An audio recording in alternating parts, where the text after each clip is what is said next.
మీకు అంటే మీరు 'ఏక్ మినీ సి లవ్ స్టోరీ' కానీ, లేకపోతే ఇవన్నీ మూవీస్ చూస్తున్నప్పుడు మనకి ఎర్లీ 2000లో 'తరుణ్' గారు గానీ, 'ఉదయ్ కిరణ్' గారు గానీ, ఒక యూత్‌కి రిలేట్ అయ్యే హీరోస్ ఉండేవాళ్ళు. వాళ్ళని ఇప్పుడు మిస్ అవుతున్నాం. అంటే ఇప్పుడు మనకి యూత్ సెలబ్రేట్ చేసుకునే మూవీస్ వస్తున్నాయి గానీ, రిలేట్ చేసుకునే మూవీస్ కంపారిటివ్‌లీ సంఖ్య తగ్గింది. గమనించావా? సో, మనకంటే క్యాన్వాస్‌లు పెరిగిపోవటం, పాన్ ఇండియాలో అవ్వటం, మనం తీసుకునే కథలన్నీ ఔట్ ఆఫ్ ద బాక్స్, లేతే ఒక వరల్డ్ చుట్టూ తిరగటము ఉంది. కానీ ఎక్కడో మన రూటెడ్ స్టోరీస్‌ని అటెంప్ట్ చేయటం అనేది తక్కువైంది కంపారిటివ్‌లీ. నాకు తెలిసి కపుల్ ఫ్రెండ్లీతో ఆ లోటు కొంచెం తీరుతుందేమో. అంటే 'లిటిల్ హార్ట్స్' కానీ, 'ప్రేమలు' ఇవన్నీ అవి రుచి చూపించినాయి. సో, ఆ కోవలోనే కపుల్ ఫ్రెండ్లీ కూడా ఒక స్టాండ్ అవుట్ అవుతుందనిపిస్తుంది.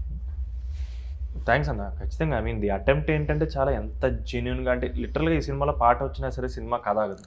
హ్మ్. లిప్ సింక్ జోలికెళ్ళలేదు. అంటే ఎక్కడ కథ ఆగకూడదు. పాట కథని సపోర్ట్ చేయాలి, ముందుకు తీసుకెళ్లాలనే ఇంటెన్షన్ తోటే పాటలు కూడా ఉంటాయి సినిమాలో. సో చాలా క్లియర్ దట్ నేను చేసిన మోస్ట్ రియలిస్టిక్ ఫిల్మ్ ఇది. బట్ మోస్ట్ ఎంగేజింగ్ ఫిల్మ్ కూడా ఇది.